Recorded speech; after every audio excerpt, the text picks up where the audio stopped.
Good day, sir. I'm Maramangubat from Alpha 2. So on this video, I'm gonna discuss pressure switch and pressure transmitter. Temperature, pressure, pressure switch, pressure transmit.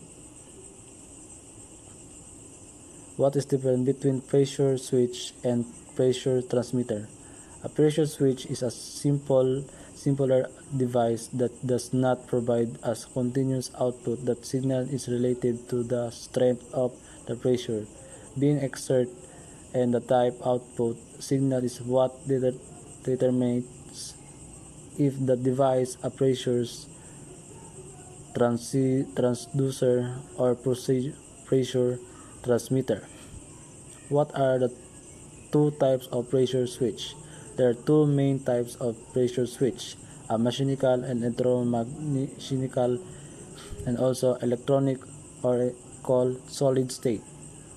Mechanical pressure switch, as a name apply an electromechanical pressure switch measure pressure change using mechanical means such as with a diagram, a Bourdon tube, or piston. That the main advantage of mechanical pressure switch are their high reliability and that ability to operate without auxiliary power.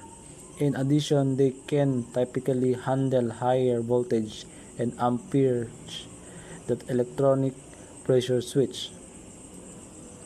Electronic pressure switch. Electronic pressure switches, as their name imply, have electronic rather than mechanical pressure sensor, highly shock and vibration resistant.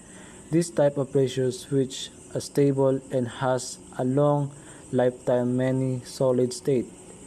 Pressure switch also after additional analog signal proportional to the pressure, therefore not only the day close or open to the contacts, but also transmit the actual value of the pressure. That's all, sir. Thank you.